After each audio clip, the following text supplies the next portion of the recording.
Magandang umaga po mga kanayon. Ako po si Doc Conrad, ang inyong makakasama dito sa KTV at iba pa, kambing, tupa, baka at iba pa. Katulad po ng ipinangako namin noong Sabado, ipakikilala na po namin ang susunod na superstar ng livestock dito sa ating bansa. Walang iba kundi ang kambing.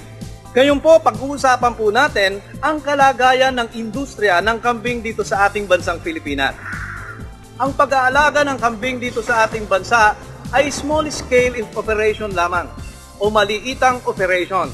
At ang kalimitang ginagamit nating sistema ay yung tethering system or tethering production na kung saan ang ating mga alagang kambing ay sinusuga o pinapastol lamang sa likod bahay.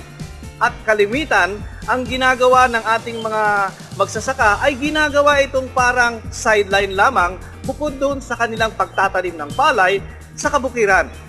Sa pag-aalaga ng kambing, ang ating mga magsasaka ay nakakakuha ng pagkaing karne, inuming gatas at karagdagang kita.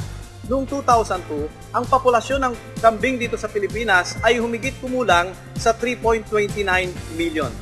At 99.6% dyan ay nasa backyard operation at yung 0.4% ay nasa commercial farm lamang. Kung titingnan naman natin ang mga supplier ng kambing dito sa ating bansa, ang number 1 dyan ay yung Region 7 at ang number 2 ay Ilocos Region.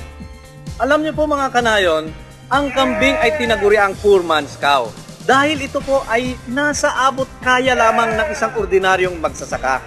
Mga kanayon, yan ay overview pa lamang. Sa susunod na Sabado, pag-uusapan naman natin kung ano ang bentahe o advantages sa pag-aalaga ng kambing.